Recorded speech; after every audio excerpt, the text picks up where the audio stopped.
Hi, I'm Chef Raphael and welcome to another new episode of Cooking with Chef Raphael, a show that is all about bringing cooking back. Now today I'm going to show you a simple way of making chips.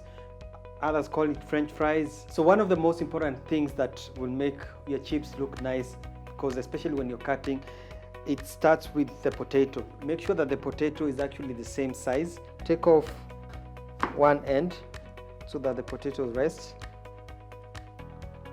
and then slice.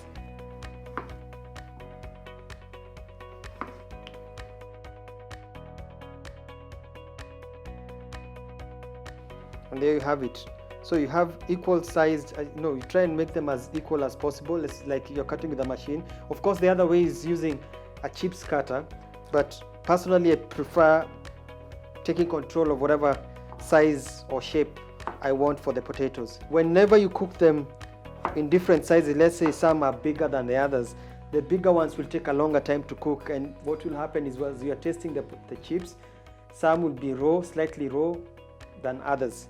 So it's all about uniformity. I had around 8 potatoes, and this is how much chips it produces. Whenever you want to know how many potatoes you'll use, you can actually count. I think 2 potatoes is enough for one person.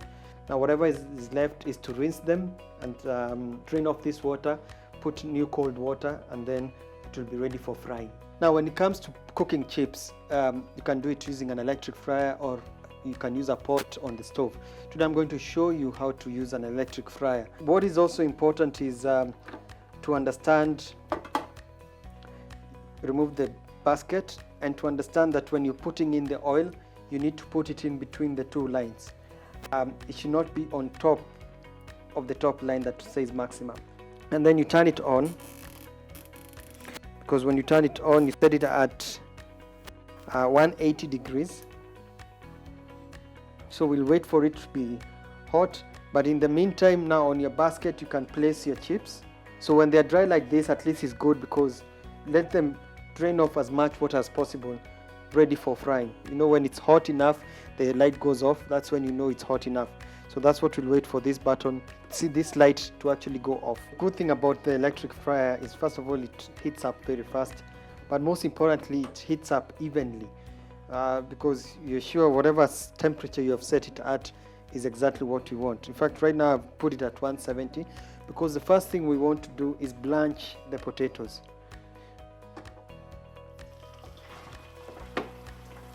You don't have to leave it open, and as you cover, there's the ventilation where the oil, the vapor, the steam will come off from. So we'll wait for this. This will take about 5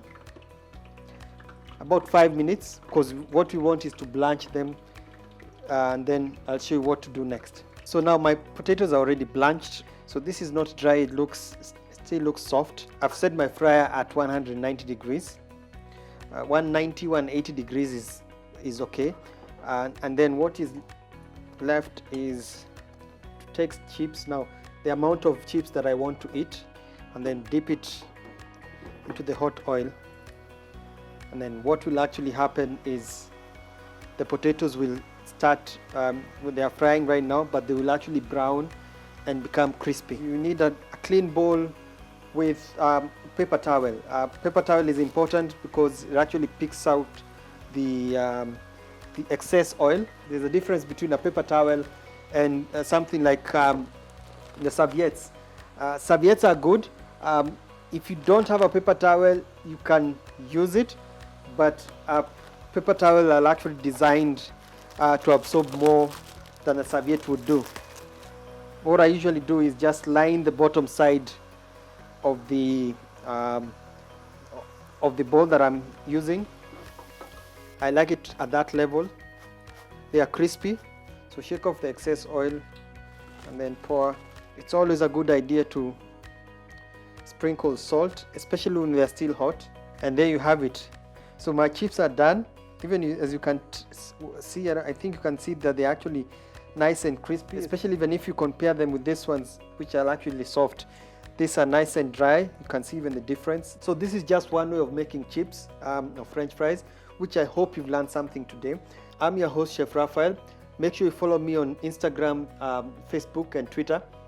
and keep and subscribe to my channel so that you actually get a notification whenever I have a new recipe out.